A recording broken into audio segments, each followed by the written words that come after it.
জীবনে এমন কিছু কাজ রয়েছে যা আমাদের কখনোই করা উচিত নয়, যেমন আশা করা। যদি আপনি আশা করেন আর আপনার আশা পূর্ণ না হয়, আপনি খুবই কষ্ট পাবেন। এবার আপনি যদি প্রতীক্ষা করেন, করতেই থাকেন, আর সেই ব্যক্তি যদি না আসে, তাহলেও খুব কষ্ট পাবেন। আর হলো তুলনা। আপনি যদি তুলনা করতে যান, তাহলে এটাই ভাববেন যে হয় আমি বা অন্য কোনো ব্যক্তি, এই দুজনের মধ্যে কোনো এক ব্যক্তি নিকৃষ্ট। আর এই ভাবনাটাই হলো অনুচিত। যদি আমরা কথা বলি সেই সব বিষয়ে যা আমাদের করা উচিত, যেমন পরীক্ষা। এই পরীক্ষা সবসময় আমাদের আরো সফল করে তোলে, আরো শ্রেষ্ঠ করে তোলে, আরো উৎকৃষ্ট করে তোলে। আসন্ন মহাসংগ্রামের জন্য আমাদের প্রস্তুত করে তোলে এই পরীক্ষা। তাই এই পরীক্ষার থেকে কখনোই পালাবেন না, এর সম্মুখীন হন। আর হলো কর্ম। কর্ম করা কখনোই বন্ধ করবেন না। তুলনা করার বদলে কর্ম করুন, প্রতীক্ষা করার বদলে কর্ম করুন, আর আশা করার বদলে কর্মই করুন। জীবন সফল হয়ে যাবে। দেখুন, সবার শেষে সত্যি বলতে এই কর্ম আর এই পরীক্ষা, এই দুই আমাদের জীবনকে সুখী করে তুলতে পারে। আসুন আর আমার সাথে ভালোবেসে বলুন, রাধা রাধা। মানুষ তার জীবনে শিক্ষা এবং প্রেম, এই দুই লাভ করে তার মাতা, পিতা এবং গুরুর কাছ থেকে। কিন্তু মানুষ সবথেকে বেশি ভালোবাসে নিজের মাতাকে, কারণ মাতা খুব নির্মল চিত্তে ভালোবাসে, শান্ত মনে আমাদের অন্তরে শক্তির সঞ্চার করে থাকেন, আমাদের উৎসাহ দেন, বলশালী করে তোলেন। ব্যাপারটা কিন্তু এমন নয় যে আমরা নিজেদের বাবা বা গুরুকে ভালোবাসি না, তাদেরকেও আমরা অত্যন্ত ভালোবাসি, শুধু ওনাদের কঠোর ব্যবহার দেখলে আমরা একটু ভয় পেয়ে যাই। এবার ওনাদের এই কঠোর ব্যবহার আমাদের ভালো না লাগলেও অত্যন্ত আবশ্যক, কারণ মাতার থেকে আমরা যে শক্তি লাভ করি তা যেন নিয়ন্ত্রণ হারিয়ে বিধ্বংসী না হয়ে ওঠে, আমরা যেন কোনো কুপথে না চলে যাই, আমরা কখনো যেন দোষ না করে ফেলি। শুধু সেই জন্য পিতা এবং গুরু একটু কঠোর হয়ে ওঠেন, এবং ওনাদের এই কঠোর আচরণ ভবিষ্যতে গিয়ে আমরা অবশ্যই বুঝতে পারি। জীবনে কিছু বছর আমরা এগিয়ে যাই আর তারপর আমরা বুঝতে পারি যে বাবা এবং গুরু আমাদের যথেষ্ট ভালোবাসতেন, কিন্তু ওনাদের ভালোবাসার বহিঃপ্রকাশ আলাদা। প্রয়োজনীয় হলো এটা দেখার, এটা বোঝার যে শুরু থেকে আমাদের প্রতি ওনাদের আচরণ কেমন ছিল। ওনাদের কঠোর হওয়ার পেছনে ওনাদের ভালোবাসাটা বোঝার চেষ্টা করুন, ওনাদের চিন্তাটা বোঝার চেষ্টা করুন, ওনাদের পথ প্রদর্শনের আড়ালে আপনার ভবিষ্যতের জন্য যে পরিকল্পনা ওনারা করেছেন সেটা বোঝার চেষ্টা করুন। তখন আপনারা বুঝতে পারবেন ওনাদের ভালোবাসাকে। আপনার মনের মধ্যে আপনা থেকেই ওনাদের প্রতি সম্মান জেগে উঠবে। নিজের পিতা এবং নিজের গুরু, এই দুজনের প্রতি কৃতজ্ঞতা প্রকাশ করুন আর আমার সাথে ভালোবেসে বলুন, রাধা রাধা। আমি অনেক সংখ্যক মানুষকে দেখেছি, তাদের কাছে অত্যাধিক জ্ঞান আছে, শিল্প আছে, ধন আছে, কীর্তি আছে, কিন্তু তারা এই সব কিছু নিজেদের কাছেই রাখেন, এই সমাজে বিতরণ করেন না। কারণ হলো ভয়। ওনাদের মনে হয় যে যদি আমি এই সব কিছু সমাজে বিতরণ করি, তাহলে সমাজ আমার শিল্প হোক, ধন হোক, জ্ঞান হোক, কীর্তি হোক, সবকিছু চুরি করে নিয়ে যাবে, আর তার বদলে আমি কিছুই পাবো না। এটা কিন্তু সত্য নয়। সত্য হলো এটাই যে যদি আপনি নিজেকে এই সংসারের প্রতি সমর্পিত করেন, তাহলে এই সংসার আপনার প্রতিও সমর্পিত থাকবে। আপনি শুধু ধন, জ্ঞান, কীর্তি, সম্মান পাবেন তাই নয়, বরং এই সমাজ আপনাকে নিজের চোখে হারাবে, মনের মধ্যে স্থান দেবে। তাই এই ভয় ত্যাগ করে দেখুন কিভাবে এই সমাজ আপনাকে প্রেম সমর্পণ করে। আসুন আমার সাথে ভালোবেসে বলুন, রাধা রাধা। জীবন কিসের উপর নির্ভরশীল? ধনের ওপর, বৈভবের ওপর, নিঃশ্বাসের ওপর? না, এই জীবন নির্ভরশীল বিশ্বাসের ওপর। বিশ্বাস নিজের ওপর, বিশ্বাস আমাদের আপনজনের ওপর। কিন্তু যখন এই বিশ্বাস ভেঙে যায়, তখন মানুষের মনও ভেঙে যায়, আর তারপর সে অন্য কিছু করতেই পারে না। তখন কি করা যেতে পারে? 3টে কাজ আছে যা আপনি করতে পারেন। প্রথম, ভালোবাসা। যাকে আপনি ভালোবাসেন, যারা আপনাকে ভালোবাসে, ভুল যারই হোক না কেন, তার কাছে ক্ষমা চাইতে কখনোই সংকোচ বোধ করবেন না। দ্বিতীয় হলো বিশ্বাস। যারা আপনাকে ভালোবাসেন, আপনাকে বিশ্বাস করেন, তাদের বিশ্বাস কখনো ভাঙবেন না। তৃতীয় হলো আশা। যারা আপনাকে ভালোবাসেন, আপনাকে বিশ্বাস করেন, তাদের আশা আপনার সাথে জড়িত। তাদের থেকে কখনো কিচ্ছু লুকোবেন না। এই 3টে কাজ করুন, আর এই জীবন সুপ্রসন্ন হয়ে বলবে, রাধা রাধা। মানুষের জীবনে 2 ধরনের আবেগ থাকে যা চিরকাল তার সাথে বসবাস করে। প্রথম, স্বপ্ন। দ্বিতীয়, অজুহাত। মানুষ হাজার হাজার স্বপ্ন দেখতে পারে। আমাকে এই কাজ করতে হবে, আমাকে ওখানে ঘুরতে যেতে হবে, আমার জীবনে এই অসম্ভব কাজ বাস্তবায়িত করে দেখাতে হবে, আদি ইত্যাদি। এবার ঠিক যেমন স্বপ্ন দেখেন, সেইভাবে অজুহাতও খুঁজে নিয়ে আসেন। আমি এই স্বপ্ন পূরণ করতে পারলাম না, কারণ আমাকে কেউ সাহায্যই করলো না, কারণ আমি দুর্বল হয়ে পড়েছিলাম, কারণ আমার কাছে সময়ই ছিল না, আদি ইত্যাদি। এবার সাফল্য এবং অসফলতার মাঝখানে এই ধরনের সংঘর্ষ হতে থাকে।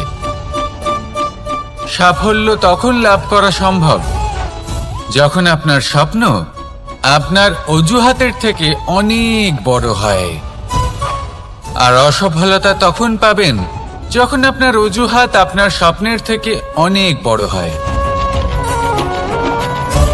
আপনি যদি সাফল্য লাভ করতে চান, তাহলে চেষ্টা করতে থাকুন, পরিশ্রম করুন। যদি অসফল হন, তাহলে ভয়ভীত হওয়ার কোনো প্রয়োজন নেই। নিজের ভুল বুঝুন, তাকে শুধরে নিন, আবার চেষ্টা করুন। কিন্তু যদি নিজের জীবনে অজুহাত নিয়ে আসেন, তখন স্বপ্ন কখনো পূরণ হবে না। আসুন আমার সাথে ভালোবেসে বলুন, রাধা রাধা। ভয়ের সাথে আমরা সবাই পরিচিত, কষ্ট আমরা সবাই পেয়েছি। কখনো কখনো আমরা অসুস্থ হয়ে পড়ি, আর এমন সময় হলে মাতার মমতা, কখনো বাবার স্নেহ, কখনো বন্ধুদের পাশে থাকার অনুভূতি আমাদের রোগ নিরাময়ে সাহায্য করে। কখনো যদি আমরা নিরাশ হয়ে পড়ি, তখন যদি আমাদের কোনো আপনজন আমাদের 2টো ভালো কথা বলে, তখন আমাদের মনোবল বেড়ে যায়। ঠিক তেমন সংসারের এই রঙ্গমঞ্চে যদি আপনি পীড়িত অনুভব করেন, কিছু শুভ কথা আলোচনা করুন, কিছু স্তুতি গান করুন, কিছু মুহূর্তের জন্য হলেও নিজের ইষ্টদেবের কথা স্মরণ করুন আর প্রার্থনা করুন। সাহস বাড়বে, শক্তিও বৃদ্ধি পাবে, এবং সামনে এগিয়ে চলার পথও দেখতে পাবেন। তখন এই মন প্রসন্ন হয়ে বলবে, রাধা রাধা। কখনো কখনো অন্ধকারের সাথে লড়াই করার জন্য আমরা প্রদীপ জ্বালাই। এতে প্রথমে সলতে রাখি, তারপর তেল ঢালি, তারপর আগুন জেলে এটা প্রজ্বলিত করি। তারপর একটা সময় আসে যখন এই প্রদীপ নিভে যায়। কারণটা কি? কারণ কি এটা যে প্রদীপের প্রকাশমান হওয়ার ক্ষমতা সমাপ্ত হয়েছে? না, এই যে আগুন আমরা দেখতে পাচ্ছি, এই আগুনের জন্য যে শক্তির প্রয়োজন হয় তা আসে এই তেল থেকে। যদি এই তেল সমাপ্ত হয়ে যায়, তাহলে এই প্রকাশ তাও সমাপ্ত হয়ে যায়।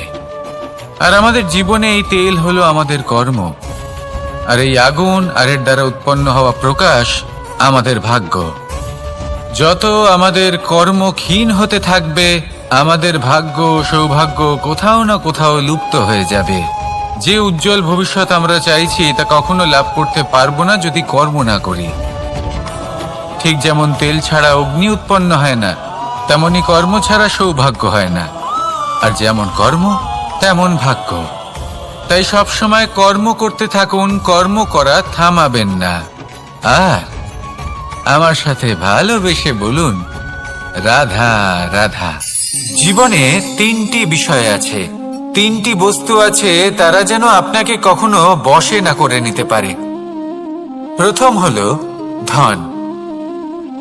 ধন যতক্ষণ আপনি ব্যবহার করতে থাকেন, যতক্ষণ তা আপনার কাজে আসছে, ততক্ষণ ঠিক আছে, এই ধন আপনার কাছে অমৃত।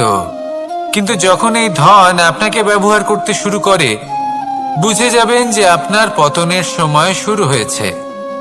দ্বিতীয় বিষয়, ফেলে আসা অতীত। যাই করুন, আপনি অতীত পাল্টাতে পারবেন না, আর এই সত্যিটা আপনিও জানেন। কিন্তু তাও এর বশবর্তী আমরা হয়ে পড়ি। আর যখন তাই হয়, তখন এই সংসারে আমরা যেখানেই যাই না কেন, যত বড়ই সুখ লাভ করি না কেন, সেই সব আমাদের কাছে তিক্ত বলে মনে হয়। তৃতীয় বিষয়, আপনার আশেপাশের মানুষ। ভিন্ন ভিন্ন ধরনের মানুষ হয়, যাদের চিন্তা ভাবনা এবং দৃষ্টিভঙ্গি ভিন্ন ভিন্ন প্রকারের। যদি এদের বশবর্তী আপনি হয়ে পড়েন, তাহলে কেউ বলবে এটা করো, এটা ভালো। কেউ বলবে এটা করো না, ওটা করো, ওটা ভালো কাজ। কেউ বলবে এই দুটোই করো না, অন্য কিছু করো। এই কথাগুলিতে আপনি এতটাই জড়িয়ে পড়বেন যে আপনি লক্ষ্যভ্রষ্ট হয়ে পড়বেন। তাই এই তিন বিষয় থেকে সাবধানে থাকবেন।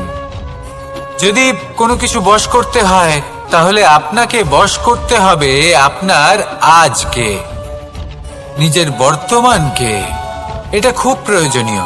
এটা ভাববেন যে এই সময়ের সদ্ব্যবহার আমি কিভাবে করব, সময়কে শাসন কিভাবে করব, ওই কর্ম কিভাবে করব যাতে ভবিষ্যতে কখনো আমার আফসোস না হয়, বরং এই সংসার আমাকে নিয়ে গর্ব করবে, সেই কর্ম করুন।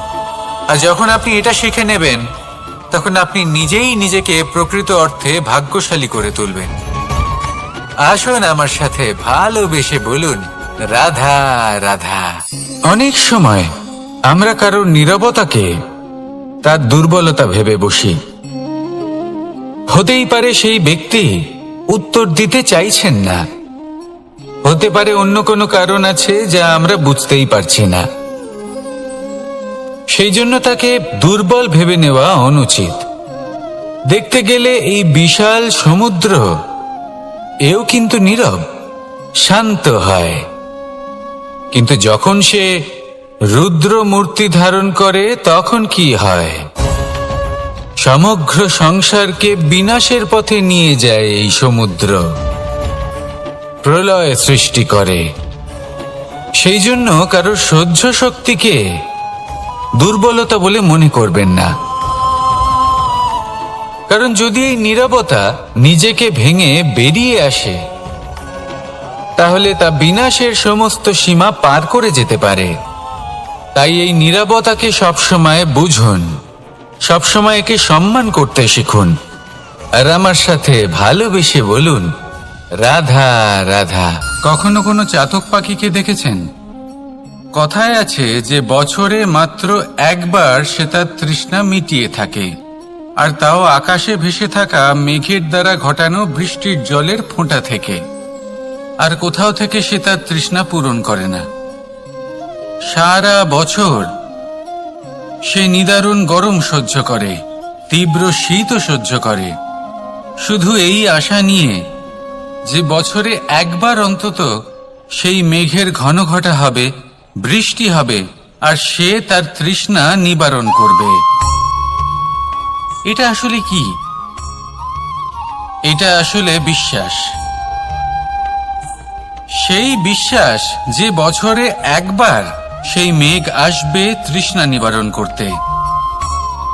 যেমন দেখুন, একটা সূর্যমুখী ফুল সারা রাত অন্ধকারের সাথে যুদ্ধ করে, কারণ তার বিশ্বাস যে ভোরবেলায় সূর্য তাকে অবশ্যই দর্শন দেবেন। সেটাও বিশ্বাস ছিল যার ওপর ভরসা করে মনু একটা নৌকা নিয়ে বেরিয়ে পড়েছিলেন এবং সমস্ত সৃষ্টিকে প্রলয়ের হাত থেকে বাঁচিয়েছিলেন। সেটাও ছিল ভালোবাসার প্রতি বিশ্বাস, যার ওপর ভরসা করে বানর এবং ভাল্লুক সেনা নিয়ে শ্রীরাম আক্রমণ করেছিলেন সমস্ত বরদানপ্রাপ্ত অসুরগণ এবং রাক্ষসগণের লঙ্কায় এবং জয় লাভ করেছিলেন। এই বিশ্বাসই হল এই বিশ্বের আশা। বিশ্বাস রাখুন যে আপনি হলেন সর্বশ্রেষ্ঠ এবং শুধুই নিজের কর্ম করতে থাকুন। এই বিশ্বাসের আশাই আপনাকে প্রতি মুহূর্তে বল প্রদান করবে। এ হলো আমার বিশ্বাস। আসুন আর আমার সাথে ভালোবেসে বলুন, রাধা রাধা। যোগাসন। যোগাসনে আসন অত্যন্ত গুরুত্বপূর্ণ। এবার আমি বলবো সবথেকে শ্রেষ্ঠ আসন কোনটি। আশ্বাস। নিজেকে আশ্বস্ত করতে থাকুন যে আমি আছি, সব ঠিক হবে, যা হচ্ছে ভালোর জন্য হচ্ছে। এই আশ্বাস আপনাকে জীবনে এমন ধনাত্মক বিশ্বাস দেবে যে আপনি বড় বড় সমস্যার সমাধান করতে পারবেন। এবার যদি কথা বলি সবথেকে কঠিন সময়ের, তাহলে সেটা হলো বিচ্ছেদের। যা মা সীতাকে সহ্য করতে হয়েছে শ্রীরামের জন্য, রাধা কৃষ্ণকেও সহ্য করতে হয়েছে।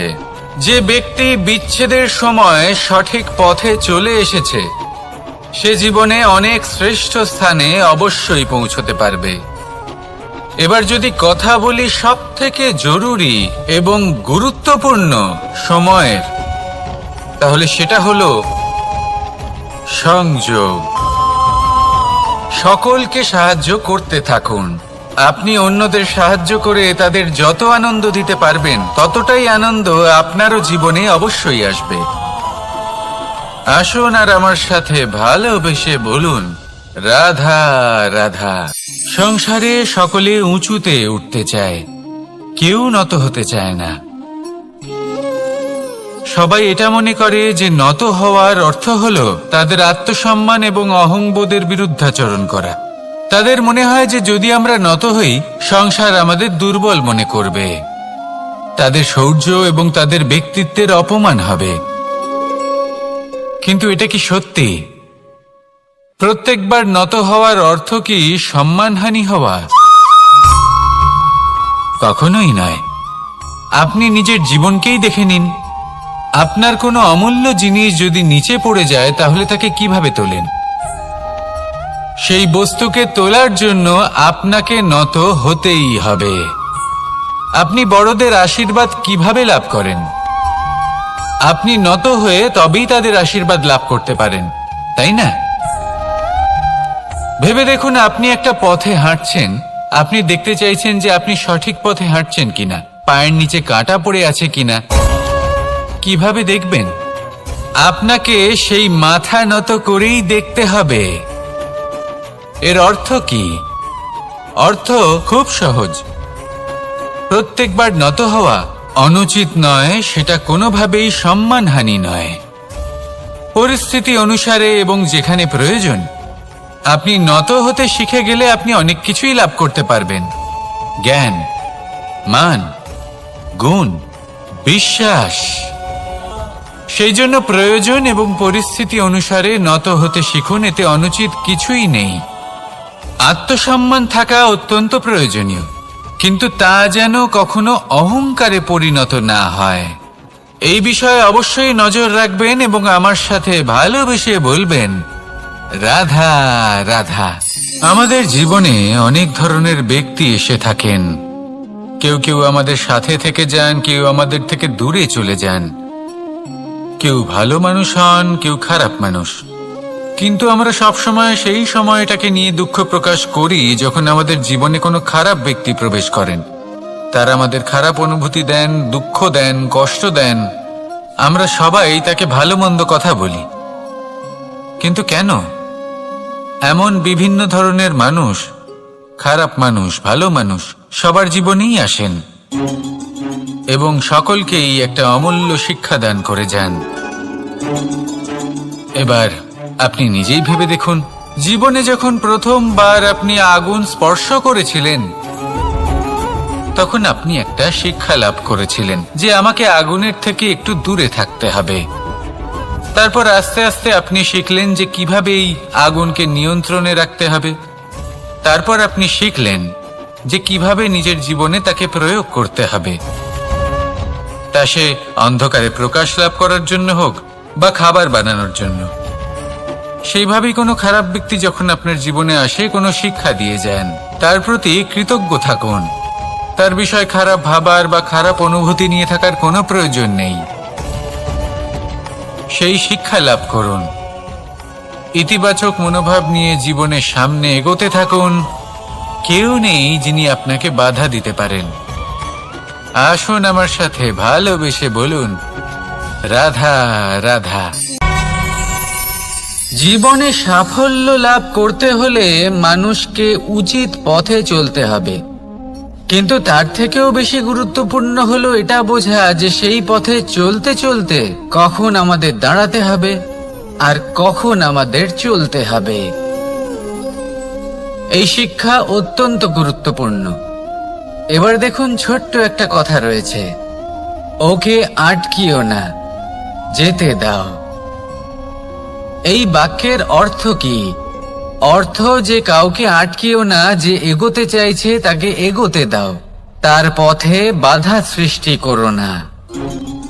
এবার এই ছোট কথাতে এক অনুচিত স্থানে আমি দাঁড়িয়ে পড়ি। আটকাও, যেতে দিও না। এবার এর অর্থ কি হলো? যে এই ব্যক্তিকে আটকাও, তাকে জীবনে এগোতে দিও না, এর পথে বাধা সৃষ্টি করো। এবার এই ছোট কথাতে অনুচিত স্থানে যদি আমি আটকে যাই, তবে ভাবো কত পার্থক্য হলো। এই শিক্ষা কতটা গুরুত্বপূর্ণ সেটা শিখুন। আর এই শিক্ষা আমাদের জীবনে কতটা গুরুত্বপূর্ণ হতে পারে সেইটা বুঝুন। বুঝে যান, শিখে যান জীবনে কখন সামনে এগোতে হবে আর কখন থামতে হবে। মন প্রসন্ন হয়ে বলবে, রাধা রাধা। সময় যা সবকিছুকে সমান করে দিতে পারে, যা সব থেকে বেশি শক্তিশালী, সব থেকে বড় সম্পত্তি, সব থেকে বড় শিক্ষক এবং সব থেকে বড় সুযোগ। এই সময় যখন ভালো যায় তখন তা আপনাকে আমিত্বে মত্ত করে তোলে, অহংকারে নিমজ্জিত করে দেয়। আর যখন খারাপ হয় তখন দুঃখের সাগরে নিজের প্রতি ঘৃণাবোধে নিমজ্জিত করে। তাই এই সময় যা এত শক্তিশালী এক সম্পত্তি, এত মহান একটি ধন, তাকে এমনি এমনি নষ্ট হতে দেবেন না। এই সময়ের সাথে কি করবেন, কিভাবে করবেন তা ভাবতে গিয়ে এবং করতে গিয়ে সময় নষ্ট করবেন না। যদি আপনি এই সময় নষ্ট করেন, তাহলে সময়ও নিশ্চিত করবে যে আপনার সাথে কি করা উচিত। তাই সময়ের সদ্ব্যবহার করুন আর আমার সাথে ভালোবেসে বলুন, রাধা রাধা। আপনারা সবাই একটা গাছের পাতাকে দেখুন। যতক্ষণ পর্যন্ত গাছের সাথে, মানে গাছের ডালের সাথে জুড়ে থাকে, সে সবুজ থাকে, বাতাসের সাথে সে নড়তে থাকে।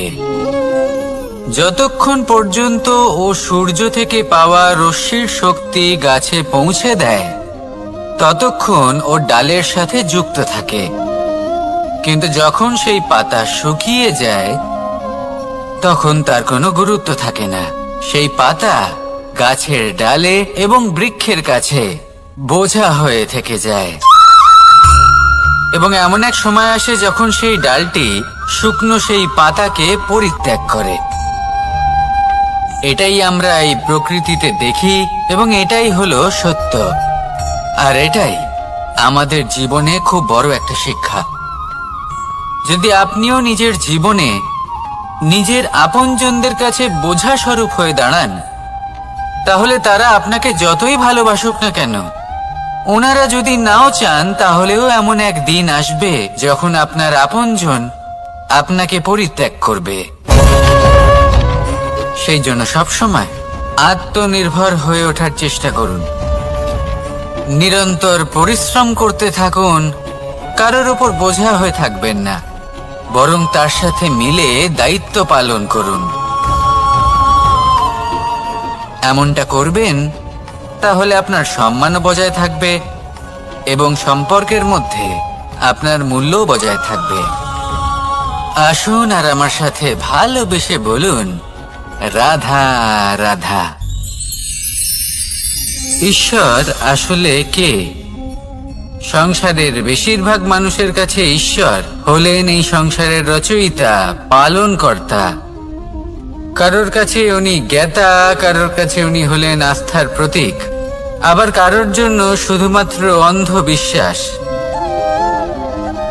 কিন্তু এই ঈশ্বর কি কোনো শরীর, নাকি একটা বোধ, নাকি শুধুই শ্রদ্ধা? ঈশ্বর হলেন তিনি যিনি হলেন আপনার ইষ্ট। সেই জন্যই তো গুরু, মাতা, পিতা এনাদেরও ঈশ্বরই বলা হয়েছে। যাদেরকে আমরা ঈশ্বর বলে মনে করি, যারা আমাদের ইষ্ট,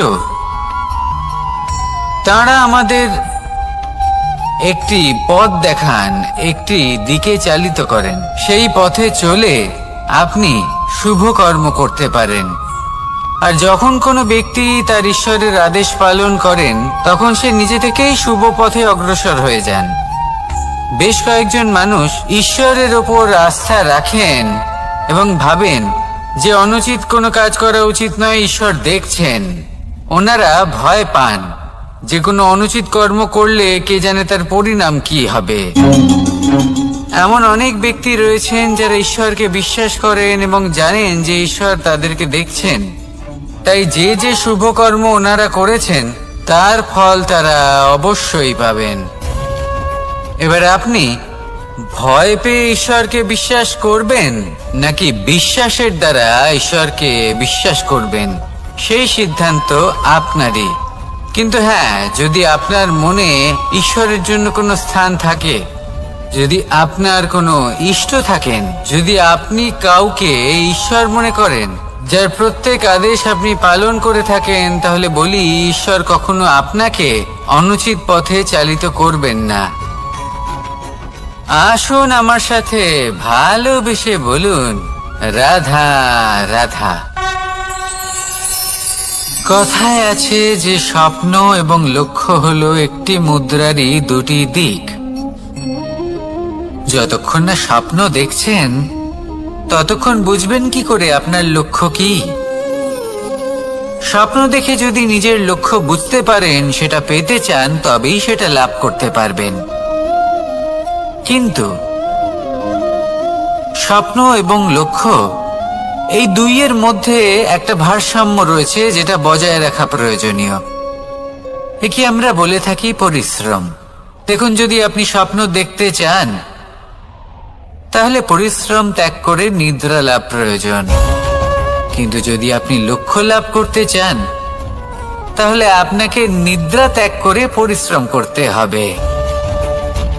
তাই আলস্য ত্যাগ করুন এবং সিদ্ধান্ত নিন যে আপনি কি চান।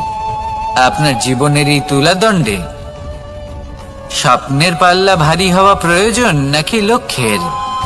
আমার মতে এই দুইয়ের মধ্যে যদি ভারসাম্য বজায় রাখেন, তবে পথ নিজে থেকেই সামনে আসবে। শুধু সেই পথে অগ্রসর হতে থাকুন এবং আমার সাথে ভালোবেসে বলুন, রাধা রাধা।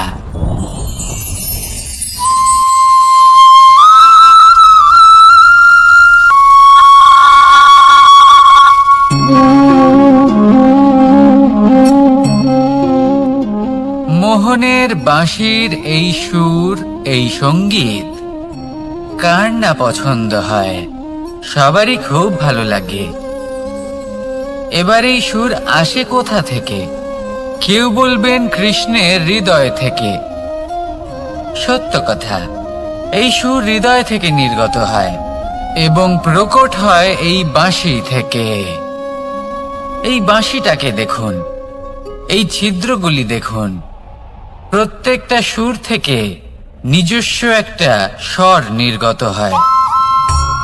এবার যে ব্যক্তি এই সমস্ত সুর এবং স্বর বুঝতে পারেন, এতে নিপুণ, তিনি এই বাঁশির দ্বারা যে সুর নির্গত করবেন তা তো মধুর অবশ্যই হবে। এবার জীবনের সাথেও কিছুটা এরকমই ঘটে। জীবনের কিছু নীতি থাকে, অর্থ, কুটুম্ব এবং আধ্যাত্মিক।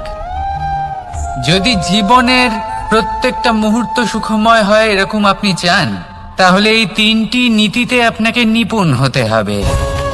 কোনো একটি বিশেষ নীতির প্রতি যদি আপনি বেশি ঝুঁকে পড়েন, তাহলে বাকি দুই নীতি থেকে যা সুখ লাভ করা সম্ভব তা পারবেন না।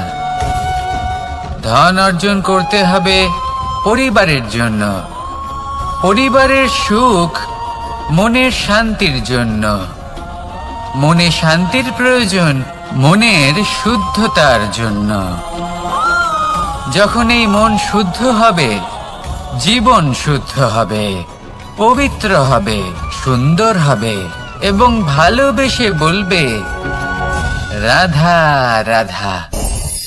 আমি রথে যাত্রা করি, তাতে বারবার পথে থামি আর দেখি যে আমি অনুচিত দিকে যাচ্ছি না তো, আমি উচিত পথেই যাচ্ছি তো। কারণটা কি? কারণ হলো যাতে আমি পথভ্রষ্ট না হয়ে যাই। জীবনযাত্রাতেও এটাই প্রয়োজন। জীবনযাত্রায় ভোগ বিলাসের পথে হারিয়ে যাওয়া খুব সহজ। বারবার থেমে আপনাকে দেখতে হবে, নিজেকে কিছু প্রশ্ন করতে হবে। আমি কি আজ সেই কর্মই করছি যেটা আমি করতে চেয়েছিলাম? আমি কি আজ সেই জীবন যাপন করছি যেমন আমি যাপন করতে চেয়েছিলাম? যদি এই প্রশ্নগুলোর উত্তর হ্যাঁ হয়, তাহলে এগোতে থাকুন, নয়তো থেমে যান এবং বিচরণ করুন। মনে রাখবেন, এই সংসার অত্যন্ত জটিল আর এতে হারিয়ে যাওয়া অত্যন্ত সরল। সেই জন্য নিজে থেকে বারবার থামা এবং জীবন চিন্তন করা অত্যন্ত আবশ্যক। তাহলে সেটাই করুন আর আমার সাথে ভালোবেসে বলুন, রাধা রাধা। এই সংসারে যখনই দুজন মানুষ একত্রিত হয়ে কোনো সমস্যার বিষয়ে আলোচনা করেন, তখন হয় সবার শেষে কোনো না কোনো সমাধান বের করেন বা কোনো না কোনো বিবাদ করেন। এই বিবাদ হলো মনুষ্য জীবনের সব থেকে বড় ঝামেলা, সব থেকে বড় সমস্যা। ভেবে দেখুন, এই বিবাদ কেন হয়? তখনই হয় যখন বার্তালাপ ঠিকমতো হয় না। আর বার্তালাপ ঠিকমতো কেন হয় না? কারণ বেশিরভাগ সময় মানুষ একটাই ভুল করে বসে।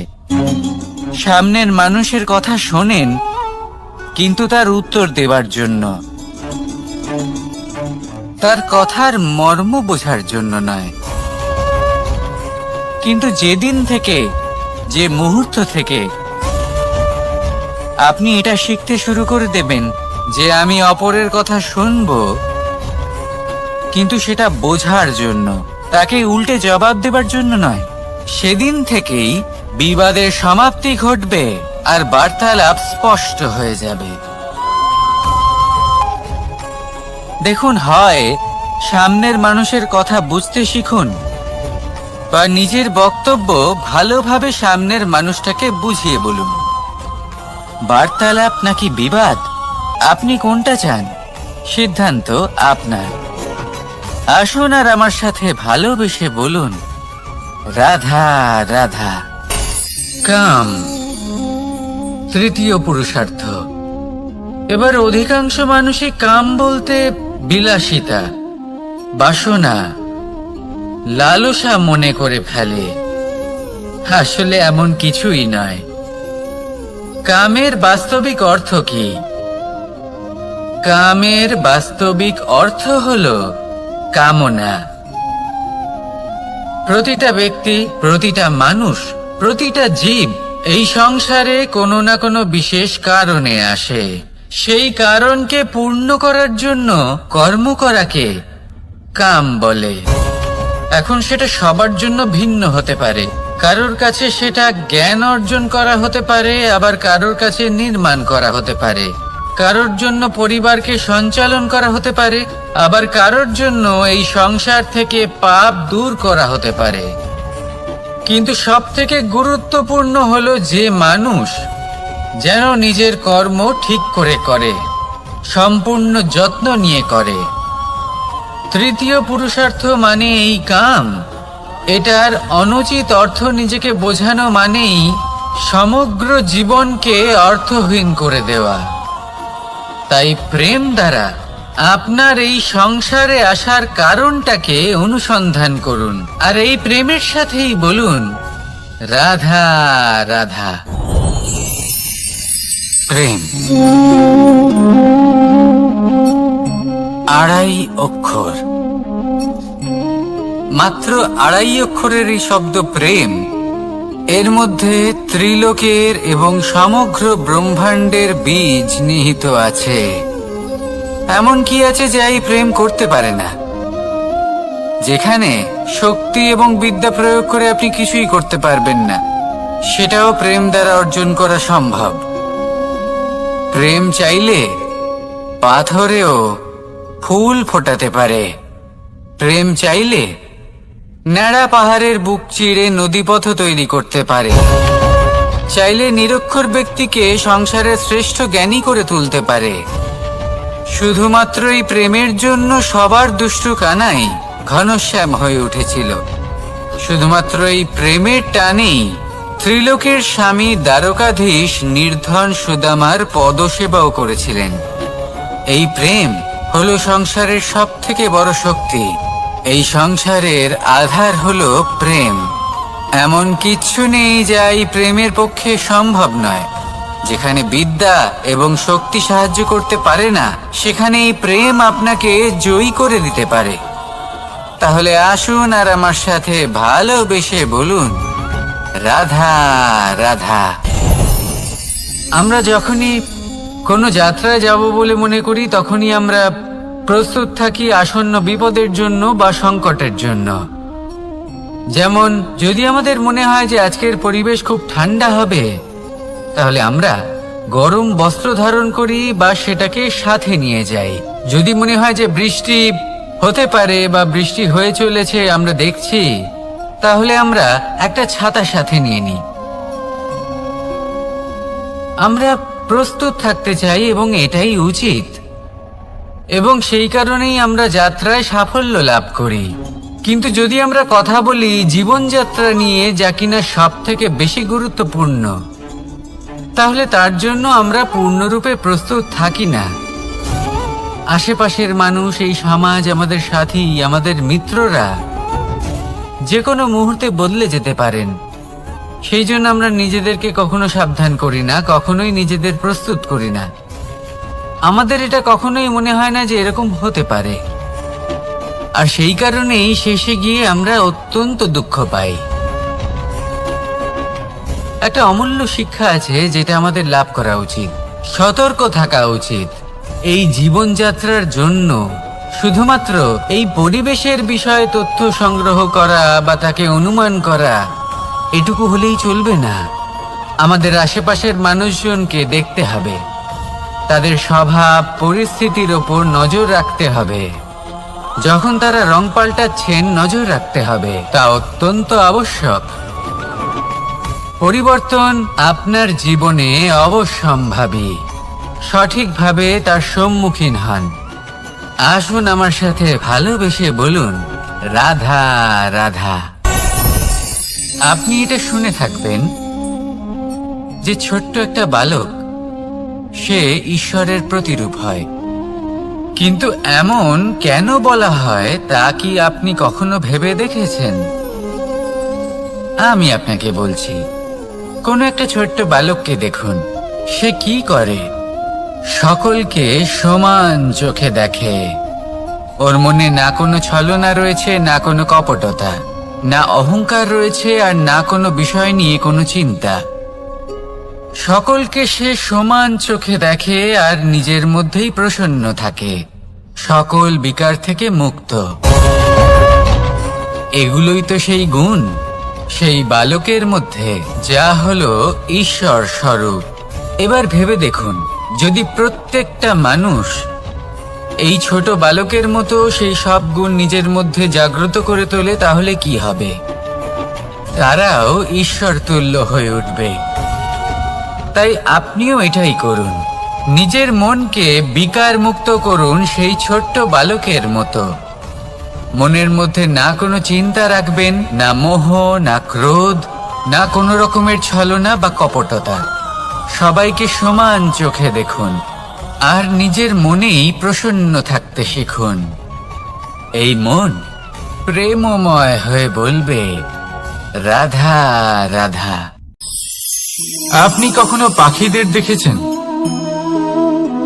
যেভাবে মানুষ তার সন্তানকে জন্ম দেয়, পাখিরাও সন্তানদের জন্ম দেয়। আর যেই তার সন্তান এই সংসারে প্রবেশ করে, সেই পাখি তাকে আগলে রাখে, তার যত্ন করে, ওর জন্য বাসা বানায়, ওর জন্য দূর কোথাও থেকে খাবার নিয়ে আসে, নিজের ঠোঁট দিয়ে ওর মুখে খাবার খাইয়ে দেয়, সবকিছু করে। কিন্তু একটা কাজ পাখি করে, কিন্তু মানুষ কখনোই করে না। যখন পাখি মনে করে যে তার সন্তান বড় হয়ে গেছে, ওকে এবার ওরা শিখতে হবে, নিজেকেই আত্মরক্ষা শিখতে হবে, নিজের খাবার নিজেই খুঁজে আনতে হবে, তো সেই পাখি তার সন্তানকে বাসা থেকে বের করে দেয়। তারপর সেই পাখির সন্তান নিজে উড়তে শেখে, আত্মরক্ষা করতে শেখে এবং আস্তে আস্তে সে আত্মনির্ভর হয়ে ওঠে। কিন্তু মানুষ কি তার সন্তানের সাথে এটাই করে? কখনোই নয়। মানুষ তার সন্তানকে নিজের সাথে বেঁধে রাখে, সব সময় তার লালন পালনের, তার দেখাশোনার ব্যবস্থা করে রাখে, আর এটাই ভাবেন যে আমি হলাম ওর পালনকর্তা, ওর খেয়াল রাখা তো আমার কর্তব্য। কিন্তু না, এই কাজ করতে করতে উনি আস্তে আস্তে নিজেরই সন্তানের শত্রু হয়ে ওঠেন, তার বিকাশের শত্রু হয়ে ওঠেন। তাই যখন সন্তান বড় হবে তখন অবশ্যই ভালোবাসুন, কিন্তু পাখির মতো কঠোর হওয়াও প্রয়োজনীয়, তবেই তার বিকাশ হবে। ওকে নিজের কষ্ট নিজেকেই সহ্য করতে দিন, শিখতে দিন জীবনের অনুভূতি কেমন, তবেই তার বিকাশ হবে। নয়তো সেই সন্তান আজীবন আপনার জন্য বোঝা হয়ে থাকবে, আর আপনি তার বিকাশের পথে আজীবন বাধা হয়ে থাকবেন। আর আমার মনে হয় না আপনি সেটা চাইবেন, তাই তো? আসুন আমার সাথে ভালোবেসে বলুন, রাধা রাধা। লক্ষ্য, পথ আর সাফল্য, এই তিনটেই একে অপরের সাথে জড়িত, কিন্তু অনেকবার মানুষ এদের ঠিকভাবে বুঝতে পারেন না। তারা ভাবেন যে যেরকম লক্ষ্য হবে সেরকমই পথ হবে, সেই মতোই লক্ষ্য কঠিন হলে পথ কঠিন হবে, লক্ষ্য সরল হলে পথও সরল হবে। যদি আপনাকে আসল সত্যের সাথে অবগত করাই, তাহলে দেখবেন সবকিছুই এর উল্টো। লক্ষ্য নিজের পথ বানায় না, পথ সেটাই যেটা আপনি স্বয়ং নির্বাচন করে আপনি নিজে বানান। সেই অনুসারেই আপনি আপনার লক্ষ্যে পৌঁছতে পারবেন। সেই জন্য জীবনে যখনই লক্ষ্যে পৌঁছানোর পথের বিষয়ে আপনি কোনো সিদ্ধান্ত নেবেন, তাহলে তা ভেবে চিন্তে নেবেন, কারণ এই পথ অত্যন্ত গুরুত্বপূর্ণ। পথ যদি শুভ হয়, তাহলে লক্ষ্য আপনা থেকেই শুভ হয়ে যায়। তাহলে আসুন আমার সাথে ভালোবেসে বলুন, রাধা রাধা। এই সংসারে সাফল্য লাভ করার জন্য জ্ঞানের প্রয়োজন হয়, পরিশ্রমের প্রয়োজন হয়, দৃঢ় নিষ্ঠার প্রয়োজন হয়, নিরন্তর চেষ্টা করা প্রয়োজনীয়। কিন্তু আরো কিছু আছে যা অত্যন্ত প্রয়োজনীয় এবং গুরুত্বপূর্ণ, তা হলো ভালো বন্ধু। তাদের থাকা অত্যন্ত প্রয়োজনীয়। যদি ভালো বন্ধু থাকে, তাহলে সময় এলে তারা ঢাল হয়ে আপনাকে সুরক্ষা করবেন, সময় এলে অস্ত্রের মতো শত্রুকে সংহারও করবেন। যদি তিনি জ্ঞানী হন, তাদের মধ্যে সদ্গুণ থাকে, তাহলে এই সব গুণ আপনার মধ্যেও প্রবেশ করবে। তাহলে সাফল্যের জন্য ভালো বন্ধু পাওয়া অত্যন্ত প্রয়োজনীয়। কিন্তু শুধু বন্ধু কেন, ভালো শত্রুও থাকা প্রয়োজনীয়। এবার আপনি ভাববেন আমি কি বললাম। যদি আপনার জীবনেও ভালো অর্থাৎ শক্তিশালী শত্রু থাকে তাহলে আপনিও শক্তিশালী হতে থাকবেন। এই শত্রু আপনাকে প্রেরিত করবে আরো বেশি শক্তিশালী হয়ে ওঠার। কখনো কোনো হরিণকে দেখুন, তীব্র গতিতে দৌড়তে থাকে। কেন তীব্র গতিতে দৌড়য়? এই কারণে নয় যে কোথাও তার জন্য মধুর ঘাস অপেক্ষা করে রয়েছে, না, সে এই কারণে তীব্র গতিতে দৌড়য় কারণ সেটা না করলে তার পেছনে একটি সিংহ আছে যে ওকে নিজের ভোজন করে ফেলবে। তাই জীবনে বিপদ, সংকট এই সবকিছুও হলো অত্যন্ত গুরুত্বপূর্ণ। তার সম্মুখীন হতে শিখুন আর আমার সাথে ভালোবেসে বলুন, রাধা রাধা। ধৈর্য, এই ধৈর্য কি কোনো গুণ, কোনো অনুভূতি, কোনো দৃষ্টিভঙ্গি? আমার জন্য ধৈর্য এক বাহন। আপনি হয়তো ভাবছেন এই কেমন বাহন? বাহন তো ঘোড়া হতে পারে, হাতি হতে পারে, উটও হতে পারে, কিন্তু ধৈর্যকে বাহন বানানো মানে? চলুন আপনাকে একটা কথা বোঝাই। পৃথিবীতে এমন কোনো বাহন নেই যে তার আরোহীকে আছড়ে ফেলেনি। সেটা উট হোক বা হাতি হোক বা ঘোড়া হোক, চলতে চলতে কখনো নড়বড় করেই বসে। তারপর সেই আরোহী পড়ে কারোর পায়, তারপর পড়ে তার নিজের নজরে। কিন্তু ধৈর্যরূপী বাহন কখনো কাউকে ফেলে না, কখনো না। না সেই আরোহী কারোর পায়ে পড়ে আর না তো নিজের নজরে। কারণ ধৈর্য আপনাকে বিবেক প্রদান করে, বিবেক আপনাকে পরিকল্পনায় সাহায্য করে, আর পরিকল্পনা প্রদান করে আপনাকে শক্তি, আপনার লক্ষ্যের দিকে অগ্রসর হওয়ার। বুঝলেন? ধৈর্যকে সঙ্গে রাখুন, নিজেকে আরো ধৈর্যশীল করে তুলুন। এই ধৈর্যের সাহায্যে আরোহণ করে দেখুন কিভাবে এই বাহন আপনাকে আপনার গন্তব্যে পৌঁছে দেবে। রাধা রাধা। সংসারে এমন একটা ভ্রান্ত ধারণা রয়েছে যে সবকিছু ভাগ্যের দ্বারা পাওয়া যায়, কিন্তু ভাগ্য, প্রারব্ধ এ তো সকলের জন্যই সমান হয়।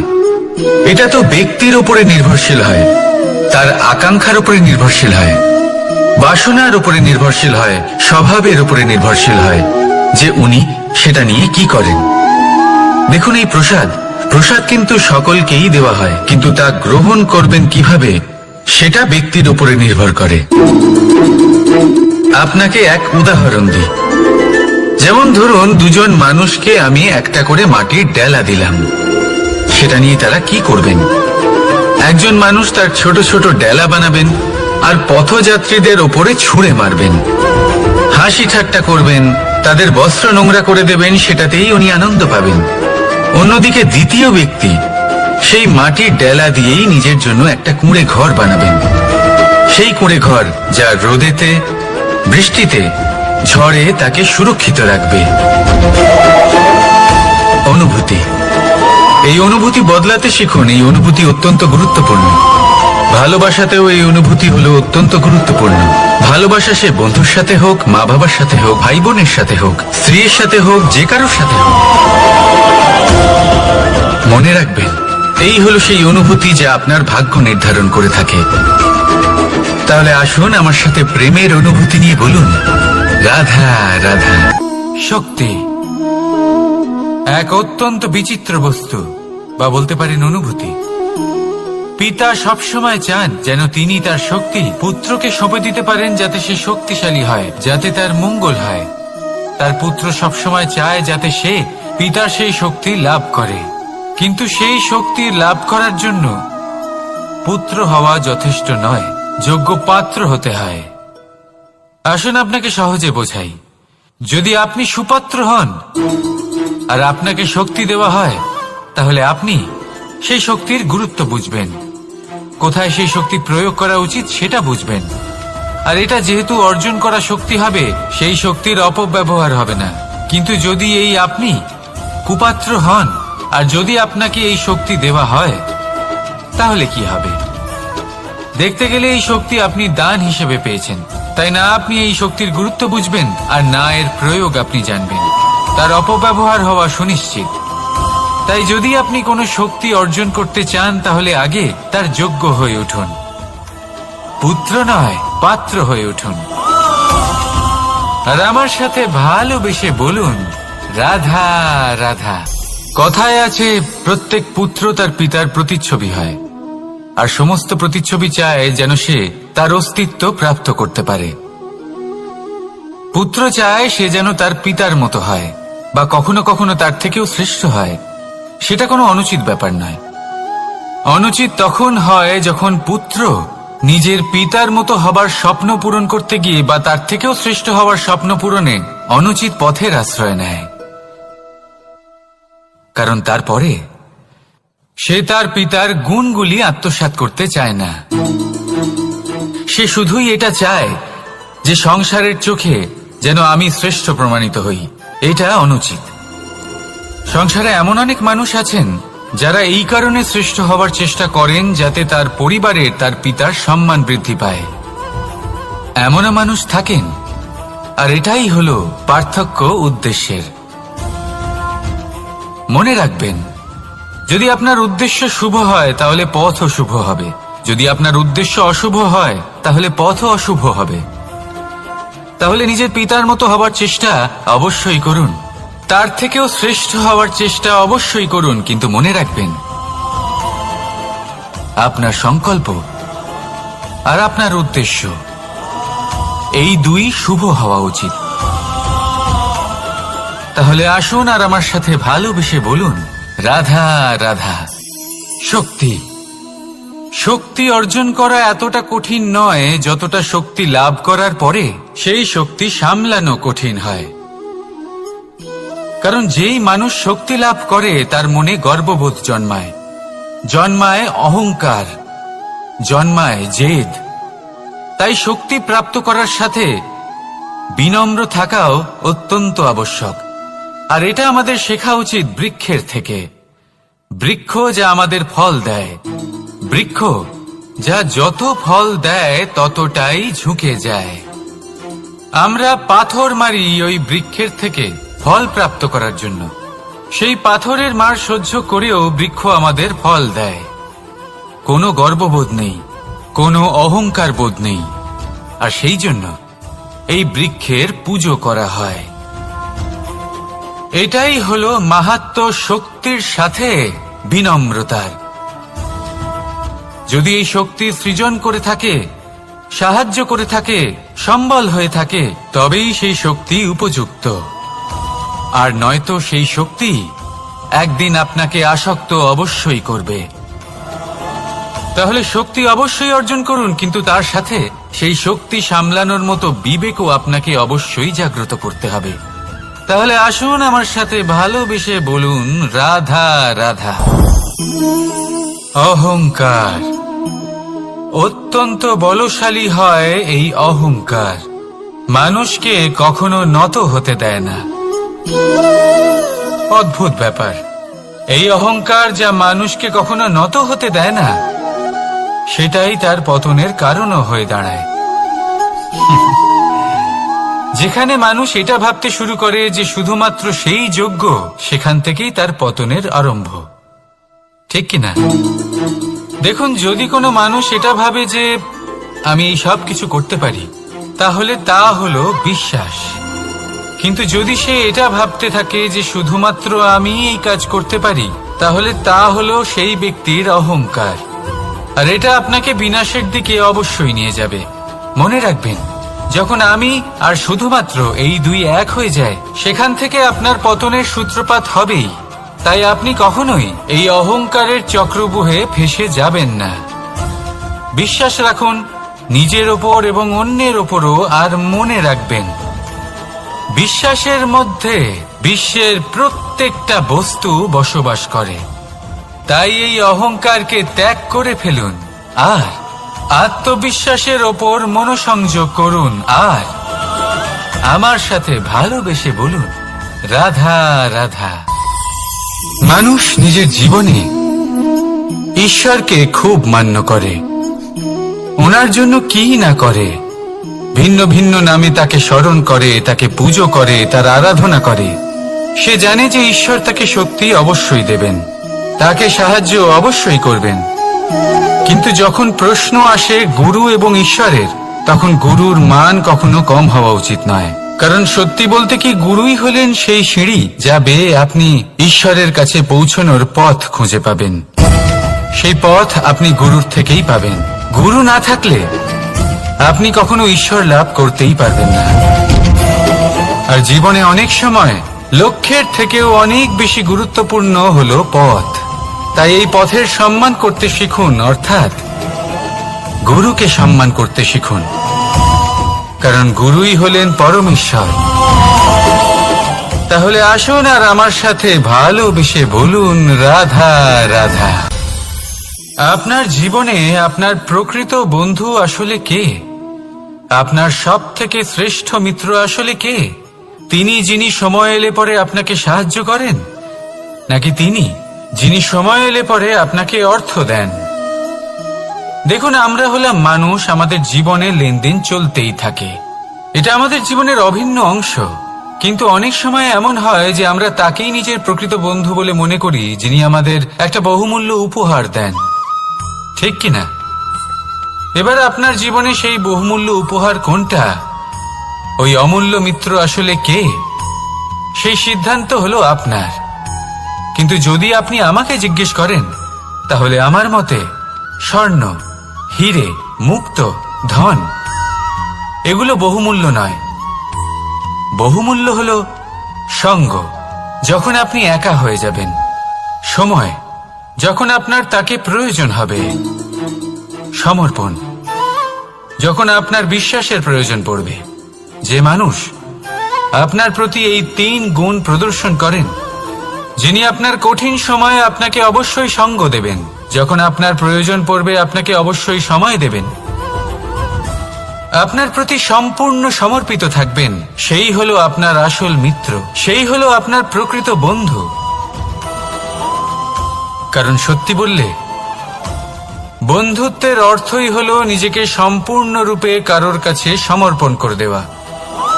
তাই আপনার সেই বন্ধুর জন্য নিজের প্রাণ উজাড় করে দিন আর ভালোবেসে বলুন, রাধা রাধা। সংকট, সমস্যা, বিপদ এগুলো তো সকলের জীবনেই আসে। অনেক সময় এমন হয় যে মানুষের জীবনে যখন এমন কোনো বিপদ আসে, তখন সে ভয়ভীত হয়ে পড়ে, চিন্তিত হয়ে পড়ে, নিরাশ হয়ে যায়। কিন্তু আমি আপনাকে একটা সত্যি কথা বলি, যে আমাদের ব্যক্তিত্বের বিকাশের জন্য, আমাদের নিজেদের লক্ষ্যে পৌঁছে দেবার জন্য এই সংকট, এই সমস্যা এগুলো অত্যন্ত গুরুত্বপূর্ণ। আর এর উদাহরণ আমি নয়, বরং প্রকৃতি স্বয়ং দেবে। আপনি নিজেই ধরিত্রী মাতাকে দেখে নিন। ধরিত্রী মাতা সূর্যের তাপ সহ্য করেন কেন? যাতে পৃথিবীতে যে জল রয়েছে তা বাষ্পে পরিণত হয়ে ওপরে উঠে মেঘ হয়, আর পৃথিবীতে বর্ষা হয়ে ফিরতে পারে, নতুন জীবন দান করে।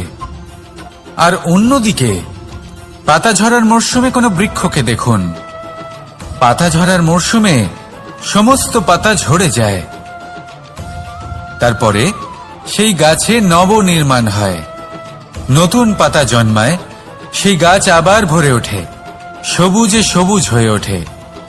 সেইভাবেই আপনার জীবনেও সংকট এবং সমস্যা এগুলো তো আসতেই থাকবে। কিন্তু আপনার এগুলিকে ভয় পেলে চলবে না, পিছু হটলে চলবে না, নিরাশ হলে চলবে না, বরং দৃঢ়তার সাথে, সাহসের সাথে তার সম্মুখীন হতে হবে। যদি আপনি এটা করতে শিখে যান, তাহলে আপনি দেখবেন যে এই সমস্যা, এই সংকট, এই বিপদ আপনাকে শক্তি প্রদান করবে। আসুন আমার সাথে ভালোবেসে বলুন, রাধা রাধা। প্রকাশ কার মধ্যে থাকে? সূর্য। শীতলতা কার মধ্যে থাকে? চন্দ্রমার মধ্যে। এবার যদি সূর্যের মধ্যে প্রকাশ না থাকে কি হবে? অন্ধকার। যদি চন্দ্রমার মধ্যে শীতলতা না থাকে তাহলে কি হবে? মহা অন্ধকার। সবকিছু অন্তরে আছে, শুভ ভাব আর সত্যতা। প্রত্যেকটা মানুষের অন্তরের মধ্যে থাকবেই থাকবে। যদি এটা না থাকে তাহলে জেনে রাখুন কিছুই নেই।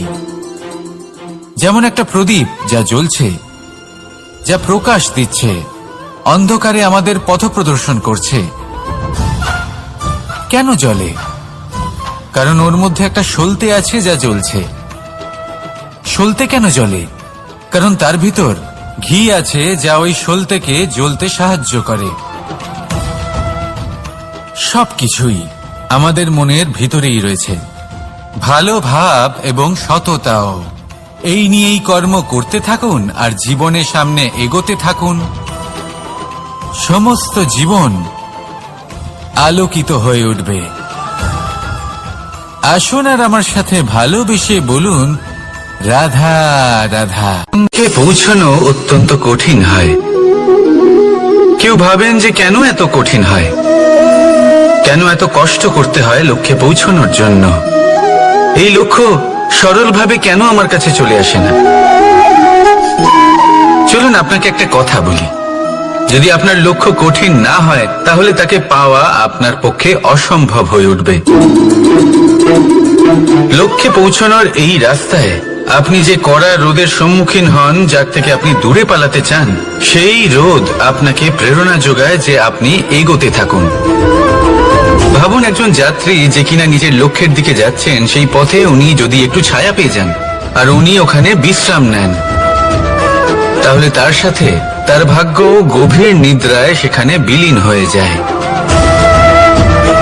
তাই এই পরিশ্রমের করা রোদের থেকে কখনো দূরে পালাবেন না। জীবনে শুধু সামনে এগোতে থাকুন দৃঢ়তার সাথে। আর লক্ষ্য সরল হোক, কঠিন হোক বা অত্যাধিক কঠিন হোক, একটা কথা মনে রাখবেন, যে জীবনের লক্ষ্যে পৌঁছতে পেরেছে সে লক্ষ্য প্রাপ্তির জন্য আফসোস কখনোই করে না। রাধা রাধা। এই সংসারে সাফল্য লাভ করার জন্য জ্ঞানের প্রয়োজন হয়, পরিশ্রমের প্রয়োজন হয়, দৃঢ় নিষ্ঠার প্রয়োজন হয়, নিরন্তর চেষ্টা করা প্রয়োজনীয়। কিন্তু আরো কিছু আছে যা অত্যন্ত প্রয়োজনীয় এবং গুরুত্বপূর্ণ। তা হলো ভালো বন্ধু। তাদের থাকা অত্যন্ত প্রয়োজনীয়। যদি ভালো বন্ধু থাকে তাহলে সময় এলে তারা ঢাল হয়ে আপনাকে সুরক্ষা করবেন। সময় এলে অস্ত্রের মতো শত্রুকে সংহারও করবেন। যদি তিনি জ্ঞানী হন, তাদের মধ্যে সদ্গুণ থাকে, তাহলে এই সব গুণ আপনার মধ্যেও প্রবেশ করবে। তাহলে সাফল্যের জন্য ভালো বন্ধু পাওয়া অত্যন্ত প্রয়োজনীয়। কিন্তু শুধু বন্ধু কেন, ভালো শত্রুও থাকা প্রয়োজনীয়। এবার আপনি ভাববেন, আমি কি বললাম? যদি আপনার জীবনেও ভালো অর্থাৎ শক্তিশালী শত্রু থাকে, তাহলে আপনিও শক্তিশালী হতে থাকবেন। এই শত্রু আপনাকে প্রেরিত করবে আরো বেশি শক্তিশালী হয়ে ওঠার। কখনো কোনো হরিণকে দেখুন, তীব্র গতিতে দৌড়তে থাকে। কেন তীব্র গতিতে দৌড়য়?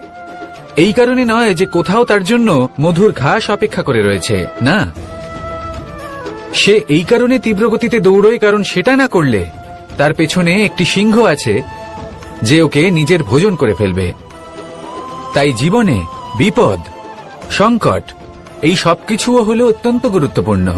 তার সম্মুখীন হতে শিখুন আর আমার সাথে ভালোবেসে বলুন, রাধা। লক্ষ্যে পৌঁছানো অত্যন্ত কঠিন হয়। কেউ ভাবেন যে কেন এত কঠিন হয়, কেন এত কষ্ট করতে হয় লক্ষ্যে পৌঁছানোর জন্য। এই লক্ষ্য সরলভাবে কেন আমার কাছে চলে আসে না? চলুন আপনাকে একটা কথা বলি, যদি আপনার লক্ষ্য কঠিন না হয় তাহলে তাকে পাওয়া আপনার পক্ষে অসম্ভব হয়ে উঠবে। লক্ষ্যে পৌঁছানোর এই রাস্তায় আপনি যে কড়া রোদের সম্মুখীন হন, যার থেকে আপনি দূরে পালাতে চান, সেই রোদ আপনাকে প্রেরণা যোগায় যে আপনি এগোতে থাকুন। ভাবুন একজন যাত্রী যে কিনা নিজের লক্ষ্যের দিকে যাচ্ছেন, সেই পথে উনি যদি একটু ছায়া পেয়ে যান আর উনি ওখানে বিশ্রাম নেন, তাহলে তার সাথে তার ভাগ্য গভীর নিদ্রায় সেখানে বিলীন হয়ে যায়। তাই পরিশ্রমের করা রোদের থেকে কখনো দূরে পালাবেন না। জীবনে শুধু সামনে এগোতে থাকুন দৃঢ়তার সাথে। আর লক্ষ্য সরল হোক, কঠিন হোক বা অত্যাধিক কঠিন হোক, একটা কথা মনে রাখবেন, যে জীবনের লক্ষ্যে পৌঁছতে পেরেছে সে লক্ষ্য প্রাপ্তির জন্য আফসোস কখনোই করে না। রাধা রাধা। ধৈর্য, এই ধৈর্য কি কোনো গুণ? কোনো অনুভূতি, কোনো দৃষ্টিভঙ্গি? আমার জন্য ধৈর্য এক বাহন। আপনি হয়তো ভাবছেন এই কেমন বাহন? বাহন তো ঘোড়া হতে পারে, হাতি হতে পারে, উটও হতে পারে, কিন্তু ধৈর্যকে বাহন বানানো মানে? চলুন আপনাকে একটা কথা বোঝাই। পৃথিবীতে এমন কোনো বাহন নেই যে তার আরোহীকে আছড়ে ফেলেনি। সেটা উট হোক বা হাতি হোক বা ঘোড়া হোক, চলতে চলতে কখনো নড়বড় করেই বসে। তারপর সেই আরোহী পড়ে কারোর পায়, তারপর পড়ে তার নিজের নজরে। কিন্তু ধৈর্যরূপী বাহন কখনো কাউকে ফেলে না, কখনো না। না সেই আরোহী কারোর পায়ে পড়ে, আর না তো নিজের নজরে। কারণ ধৈর্য আপনাকে বিবেক প্রদান করে, বিবেক আপনাকে পরিকল্পনায় সাহায্য করে, আর পরিকল্পনা প্রদান করে আপনাকে শক্তি, আপনার লক্ষ্যের দিকে অগ্রসর হওয়া। বুঝলেন? ধৈর্যকে সঙ্গে রাখুন, নিজেকে আরো ধৈর্যশীল করে তুলুন। এই ধৈর্যের সাহায্যে আরোহণ করে দেখুন কিভাবে এই বাহন আপনাকে আপনার গন্তব্যে পৌঁছে দেবে। রাধা রাধা। সংসারে এমন একটা ভ্রান্ত ধারণা রয়েছে যে সবকিছু ভাগ্যের দ্বারা পাওয়া যায়, কিন্তু ভাগ্য, প্রারব্ধ এ তো সকলের জন্যই সমান হয়।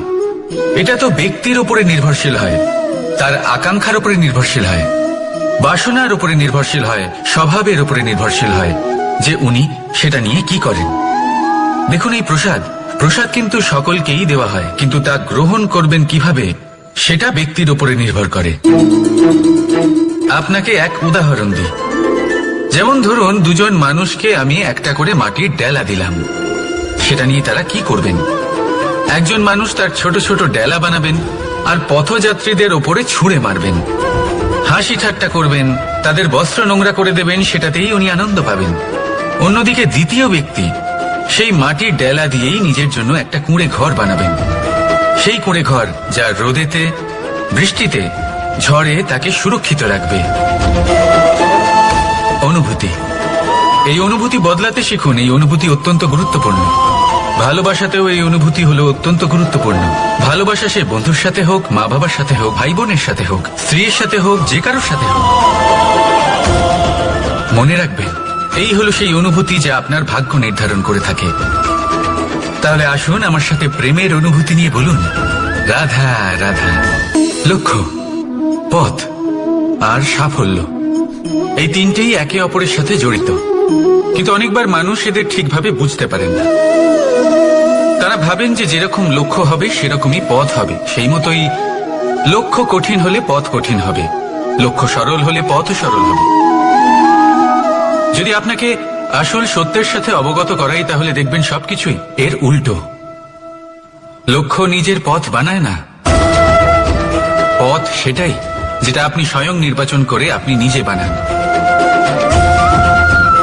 সেই অনুসারেই আপনি আপনার লক্ষ্যে পৌঁছতে পারবেন।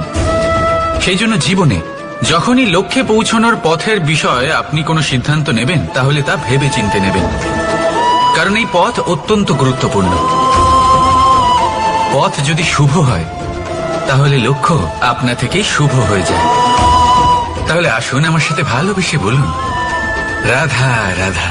ভাগ্য আর কর্ম, এই দুই এমন শব্দ যাকে ঘিরে সমগ্র সংসার। কেউ বলে আমার ভাগ্যে এটা ছিল না, যা পেলে আমার জীবন অন্যরকম হতো। কেউ বলে আমার গত জন্মের কর্ম নিশ্চয়ই এমন ছিল, যে কারণে এই জন্মে এরকম ভাগ্য পেয়েছি আমি।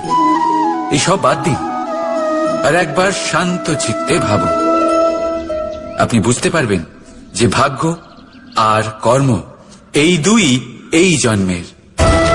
তফাৎ শুধুমাত্র এটাই যে যদি ভাগ্যের কথা বলা হয়, তাহলে আপনি এই ভাগ্যের থেকে যত বেশি আশা করবেন, তত বেশি নিরাশ হবেন আপনি।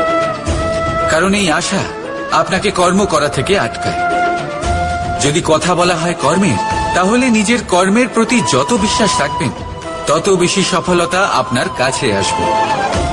তাই একটা কথা মনে রাখবেন, ভাগ্য আপনার কর্ম নির্ধারণ করে না, কিন্তু আপনার কর্ম আপনার ভাগ্যকে অবশ্যই নির্ধারণ করে।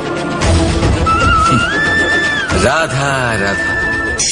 নাম কত সাধারণ একটা বিষয়। প্রত্যেক মানুষ যে জন্ম নেয় তাকে একটা নাম দেওয়া হয়। যা সে পেয়ে থাকে তার মাতা পিতার দ্বারা, না হলে তার গুরুর দ্বারা, বা কোনো আত্মীয়ের দ্বারা, বা কোনো কাছের মানুষের দ্বারা। এই নামের সাথেই সে আস্তে আস্তে বেড়ে ওঠে। কিন্তু এটাই কি সেই নাম? এই নামই কি সবকিছু? কখনোই নয়। একটা নাম সেটা যা আপনি জন্মের সময় লাভ করেন, যে নামে আপনি কর্মের পথে অগ্রসর হন। আরও একটা নাম সেটা যা আপনি আপনার কর্মের দ্বারা অর্জন করেন, আর এই নামেই আপনাকে সবাই যুগ যুগ ধরে মনে রাখে। আপনার আসল নাম সেটা নয় যা আপনাকে জন্মের সময় দেওয়া হয়েছিল। আপনার আসল নাম সেটা যেটা আপনি আপনার কর্ম দ্বারা লাভ করেছেন। কারণ সেই লাভের পেছনে প্রচুর প্রয়াস লুকিয়ে থাকে, অনেক পরিশ্রম লুকিয়ে থাকে। কিন্তু যদি আপনি চান যে মানুষ আপনার নাম মনে রাখে, তাহলে আপনাকে কর্মের পথে অগ্রসর হতেই হবে, শুভ কর্ম করতে হবে, অনর্গল চেষ্টা করে যেতে হবে, মহান কাজ করতে হবে। আর বিশ্বাস করুন, আপনি একটা মহান নামের ফল অবশ্যই লাভ করবেন। রাধা রাধা। আমি এখানে একা এই বনে বসে আছি, বাঁশি বাজাচ্ছি। কার জন্য? কে আছেন এখানে? কেউ নেই।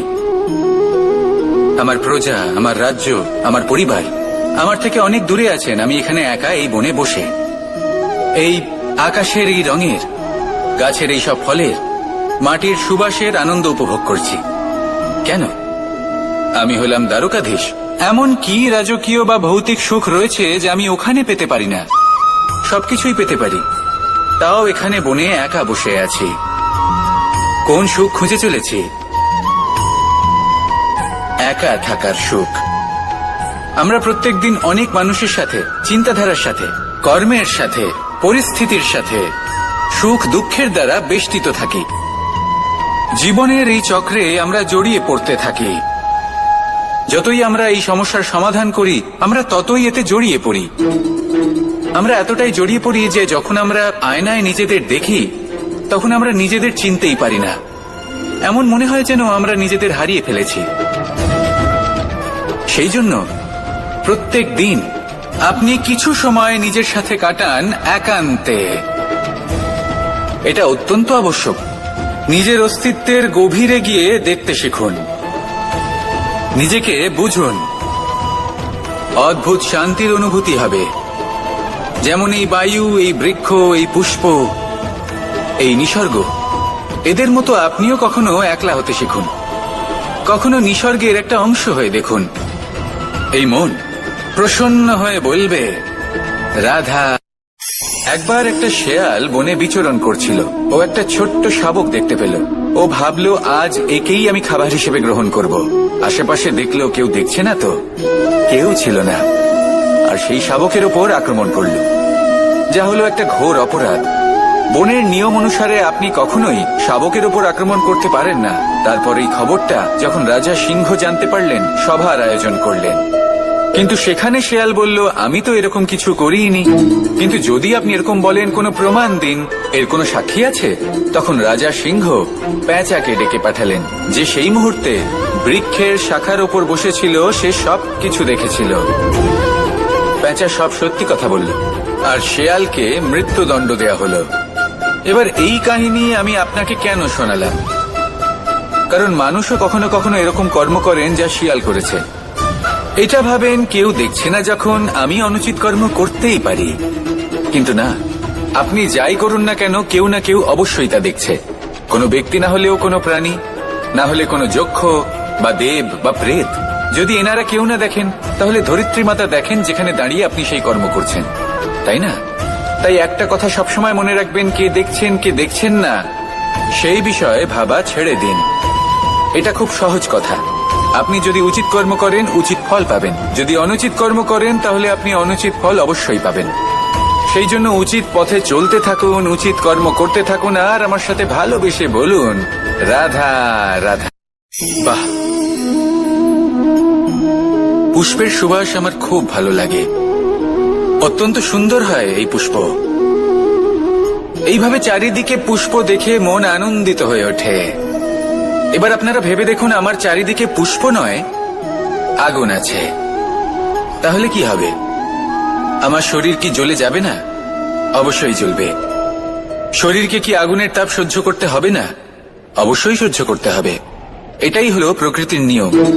এই নিয়ম কিন্তু আমরা সবাই জানি, কিন্তু আমাদের মধ্যে বেশিরভাগ মানুষ এই বিভ্রান্তি নিয়ে বাঁচে যে এই যে প্রকৃতির নিয়ম তা আমার ওপর প্রযোজ্য নয়। তা কিন্তু নয়। আমাদের চতুর্দিকে এই যে নিসর্গ রয়েছে, আমরা তার কতটা ক্ষতি করি সেটা একবার ভেবে দেখুন। আমরা বনাঞ্চল জ্বালিয়ে দিই, বায়ু দূষিত করি, জল দূষিত করি, প্রাণীদের হত্যা আমরা করি। কেন? এই নিসর্গ আমরা নষ্ট করি, যদিও আমরা জানি যে আমরাও হলাম এই নিসর্গেরই অংশ। এবার দেখুন, শরীরের কোনো অংশে যদি আগুন ধরান, আস্তে আস্তে সমস্ত শরীরও জ্বলে যাবে। সেইভাবেই নিসর্গ যদি নষ্ট হয়ে যায়, তাহলে মনুষ্য জাতিও নষ্ট হয়ে যাবে। তাই এই যে নিসর্গ আপনি দেখছেন, এই পুষ্প, এই বৃক্ষ, বায়ু, জল, এদের সকলকে রক্ষা করুন, নষ্ট নয়। মনে রাখবেন, যদি নিসর্গ থাকে মানুষ থাকবে, যদি নিসর্গ থাকে তাহলেই জীবন থাকবে। আসুন আমার সাথে ভালোবেসে বলুন, রাধা রাধা। কারই না পছন্দ বলুন তো? অত্যন্ত সুস্বাদু হয় এই মধু, মিষ্টি খেতে হয় এবং তা শক্তিও প্রদান করে। এবং প্রত্যেকটি মিষ্টি পদার্থের মতোই এতেও খুব তাড়াতাড়ি পিঁপড়ে ধরে যায়। অন্যদিকে যদি নুনকে দেখি, তাহলে বছরের পর বছর রাখলেও এতে পিঁপড়ে ধরে না। এবার যদি কথা বলি বন্ধুত্বের, তাহলে বন্ধুত্ব নুনের মতো হওয়া উচিত, মধুর মতো নয়। যারা সামনে এলে শুধুমাত্র মধুর মধুর কথা বলবে, পরে এতে পিঁপড়ে ধরে যাবে, এটা নুনের মতো হওয়া উচিত। প্রকৃত বন্ধু হলো সে যে সময় এলে পরে আপনার সামনে আপনার প্রকৃত সত্য তুলে ধরবে, তা সে যতই কঠিন হোক না কেন। আপনার দোষ, আপনার অপগুণ, আপনার খামতি আপনাকে বলতে পারবে, যাতে আপনি সেগুলো শুনে মেনে নিয়ে তারপর নিজেকে শুধরোতে পারেন। এটাই হলো প্রকৃত বন্ধুত্ব। কখনো নিজের জীবনের আশেপাশে মন দিয়ে দেখবেন, অনেক সময় এমন মানুষ থাকেন, অনেক বন্ধু থাকেন, যাদের দেখে আমাদের মনে হয় যে এনারা খুব কঠোর, এনাদের কথা খুব কটু। কিন্তু বেশিরভাগ এমন মানুষের মনটা যদি বুঝতে পারেন, তাহলে দেখবেন তাতে কোনো মালিন্য নেই। এনাদের মন অত্যন্ত পবিত্র হয়।